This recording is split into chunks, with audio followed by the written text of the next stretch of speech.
AJ, over here to your right. Safe to say you're as comfortable as ever coming into this one, huh? Yeah, definitely, man. You got to be comfortable, especially in the uncomfortableness, Weight cutting, like I've always said, I make 145 pounds. The fight's easy. So, yeah, I'm just enjoying the process. About 5 pounds out right now. Came in about 7, 8 over this morning. Had a nice filet last night, some asparagus. There's a lot that goes into making 145 pounds. Dieting, so forth, and everything else. It's a big key. Yeah, it's getting harder. I'm getting older, getting bigger, stronger. So, we'll see where the path lies in the near future. But yeah, I got to be champ. And you've always had a lot of self-belief, and coming into this one as champion, is it any different? Is it more comfortable? Is there any pressure off you? Is it more pressure? I would say it's a bit more pressure just because, obviously the first fight, that was our first exchange. We didn't get to see much in that fight. So everybody's like, oh, well, maybe he just got caught. No, it went just the way it was supposed to go. So the second one, obviously, it's going to be kind of hard to triumph that. But, yeah, man, go in there and do what I do best. That's the key, mask on. And that's what I was going to ask you. I mean, you went out there the first time. It was your moment. You went in there and kind of exceeded, I think, everyone's expectations. It was quick. So what do you have to gain out about doing it again and running it back? I feel like that would be hard to top. Solidifying myself as the best 145-pounder in the world. To go do it in such a style, fashion of style, 2 times in a row, back-to-back, with him knowing what's at hand, 8 months to train for it. It's not going to make a difference. I got a job to do, man. You know what I mean? I'm hungry. I got goals, ambitions, life goals, things that I've set for myself that I don't expect people to understand.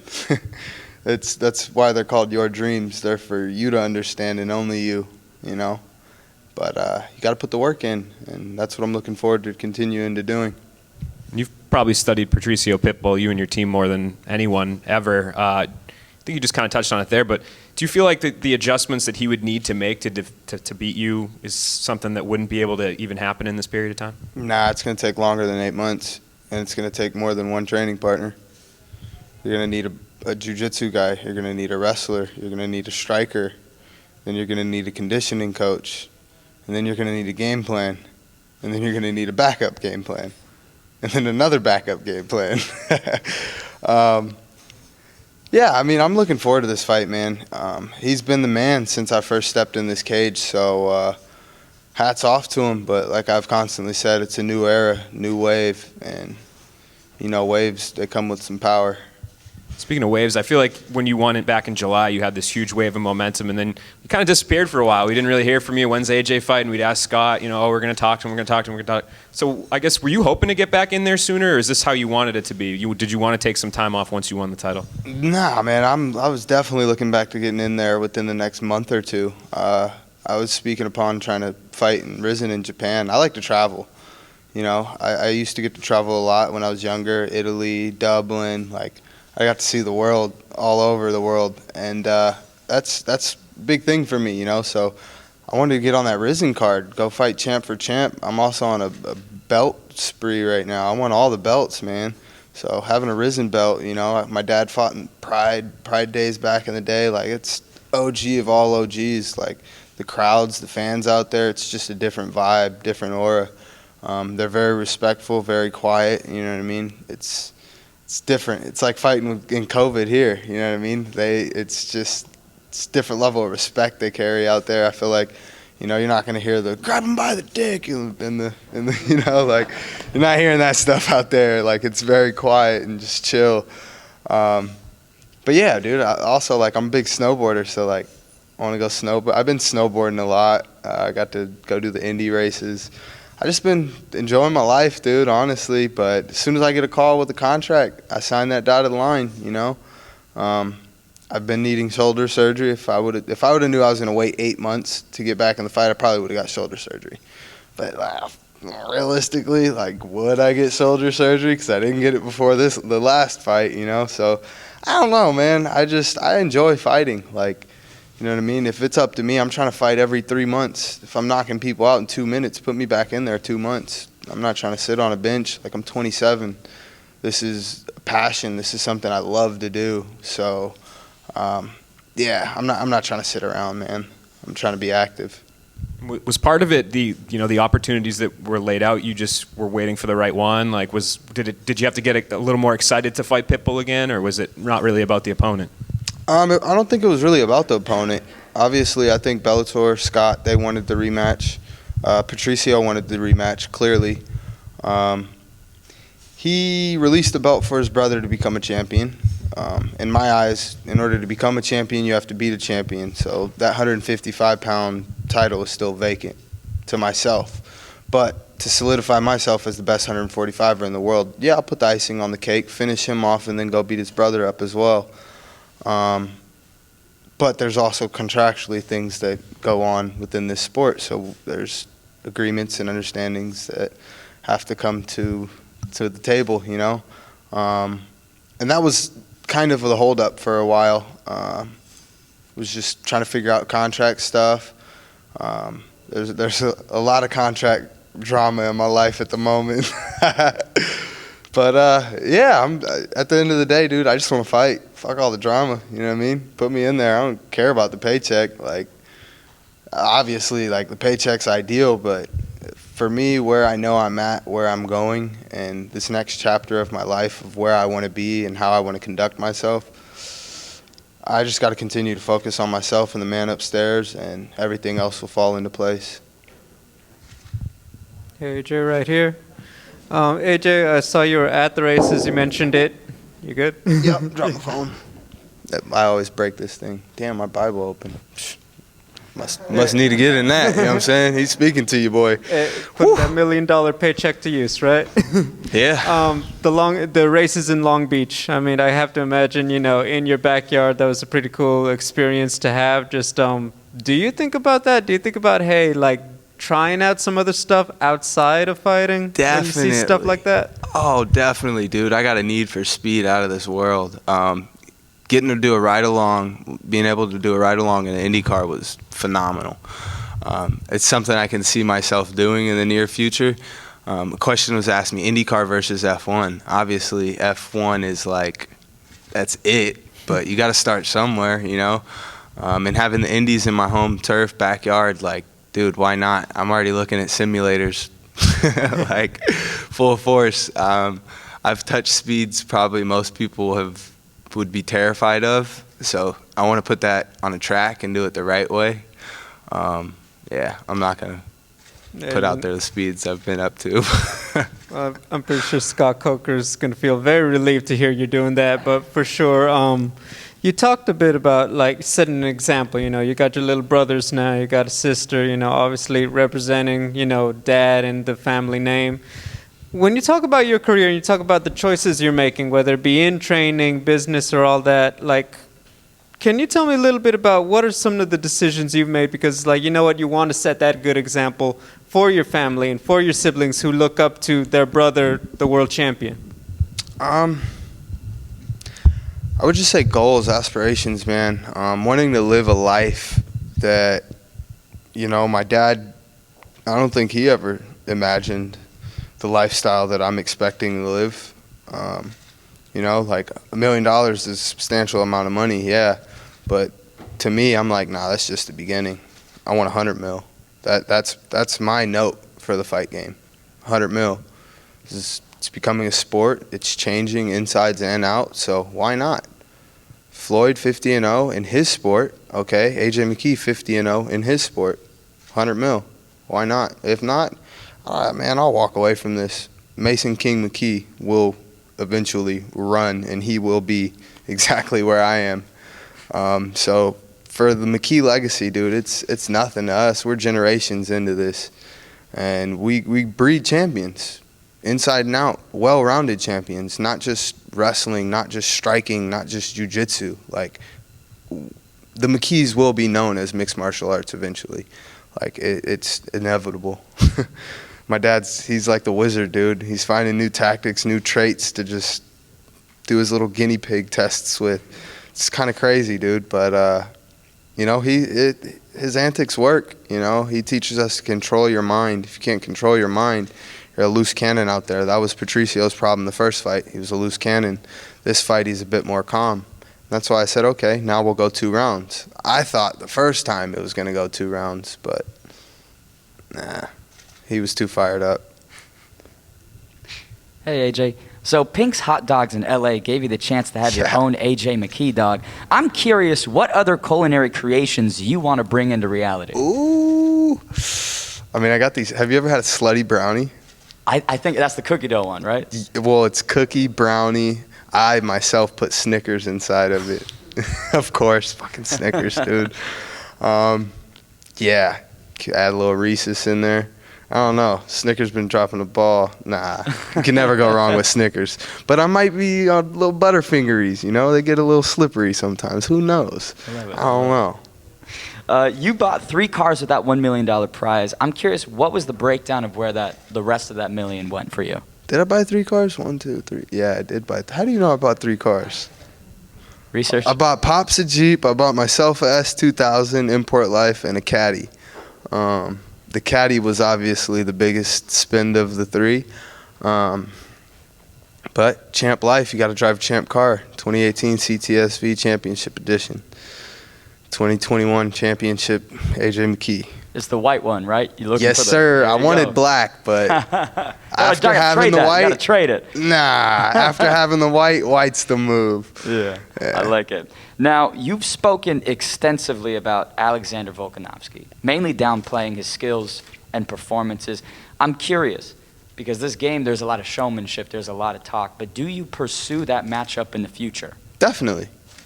Definitely. There's, you know, since I was a child, obviously watching Rampage, watching everybody, watching my dad through the Pride, or Rampage through the Pride days, like everything, you know, one day I will own a UFC title. It's not a secret. Like, I've done great here with Bellator. I'm going to continue to stay here, hopefully, see how things work out.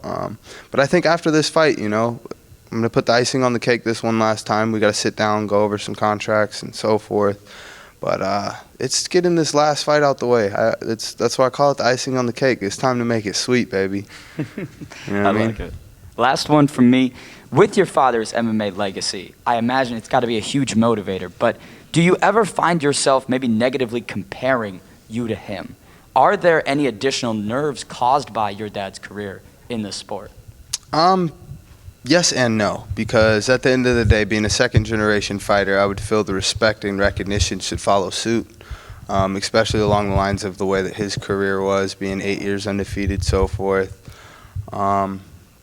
But nah, I wouldn't say it's pressure or anything. Like, if anything, I use it as motivation, and then obviously the consistent badger at myself, or the fans in UFC thinking, or the fans of UFC thinking that UFC is the pinnacle of the sport.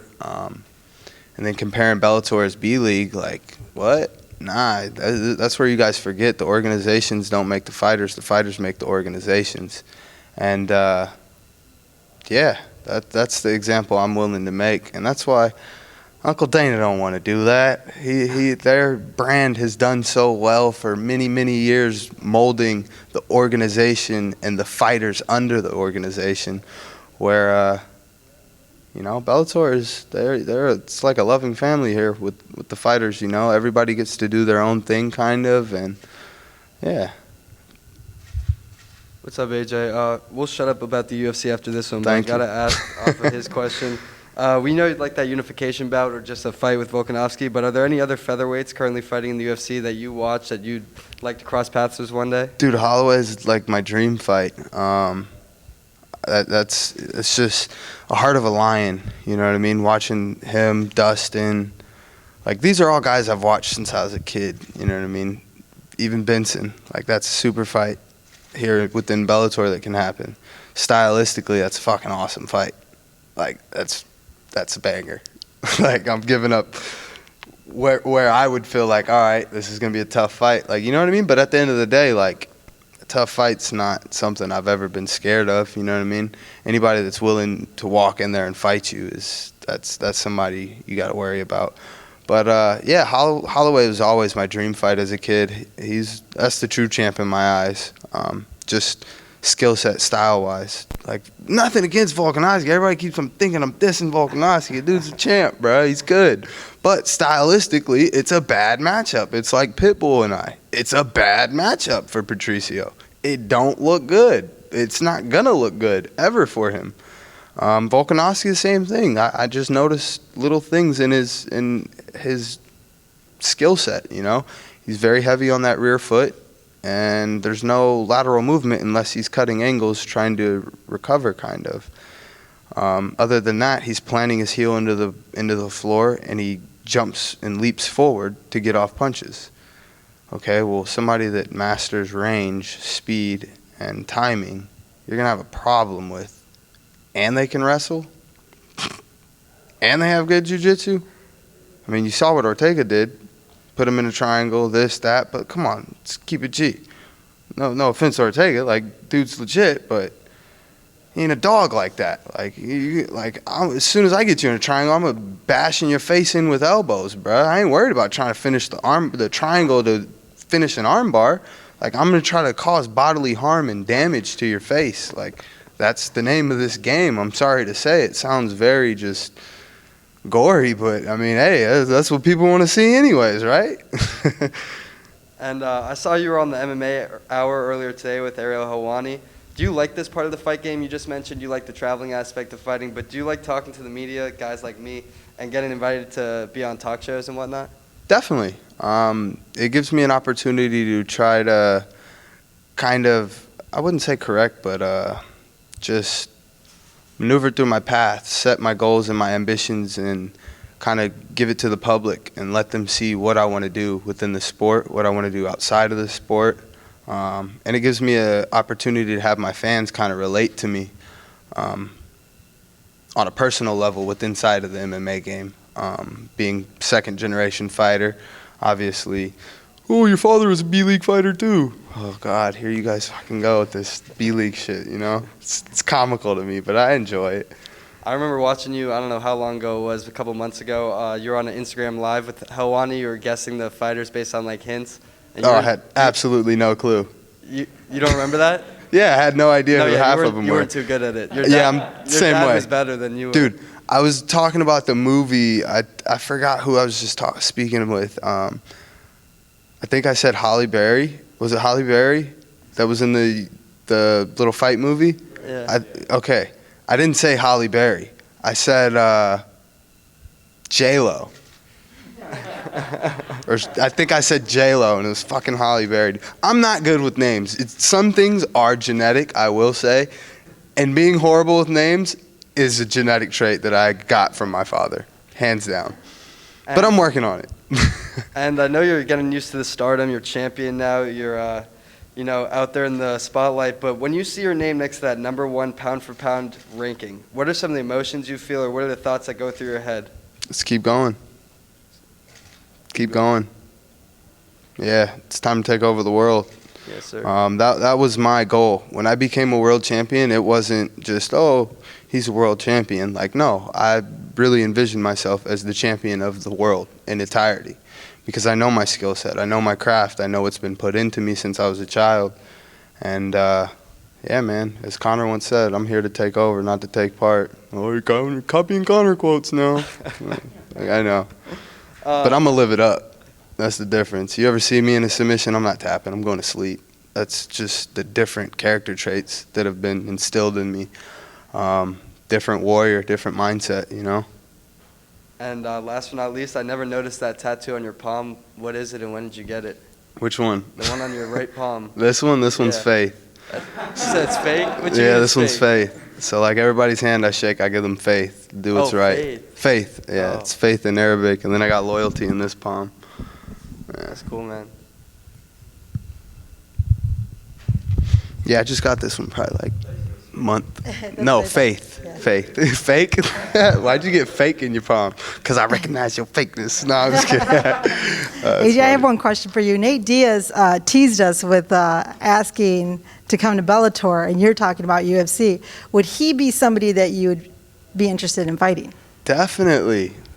And it's weird, dude, because, like, Nick and Nate were, like, my favorite fighters growing up as a kid. Like, kind of like how I'm that kid in the sport with my dad. Like, they were those kids in the sport, you know what I mean? So I grew up as the kid watching them, kind of like how Mason's going to grow up watching everybody else. And, yeah, it's kind of, I can relate the two to Patricio and Patricky. It's a big brother, little brother situation. You got the big brother who's real respectful, cordial, cool, and then you got the little brother who's just out of control, mouthy sometimes, doing his thing. And then same thing with, like, Anthony Pretty Boy. It's where it all started. I'm like, you know what I mean? But I don't even know how the beef really started, somehow with Ant. But, yeah, like I said, he's not to be touched in my presence. And you keep trying to touch him in my presence, now you're disrespecting me out of respect for me. So, yeah, what's up, Nate? You got one left? I got quite a few left. What's the word? Make 165? 160? I don't care. Realistically, it don't matter. That's my first super fight, I feel like, into stardom. Nate Diaz versus AJ McKee. Hey, AJ, right here. One of the names out there real quick is who makes a lot of noise is Jake Paul. What was your reaction to seeing Pops in his the diss track? Whew, man, deep one. Can I plead the fifth on that? No, I'm it was pretty funny. But the reason why I was okay with it, because there are a lot of things that need to be spoken about and talked about within the mixed martial arts community. Jake Paul is one person that is speaking about a lot of things that need to be spoken about. And he has the platform, the following to do so. So hats off to him for what he's doing with MVP Promotions and so forth.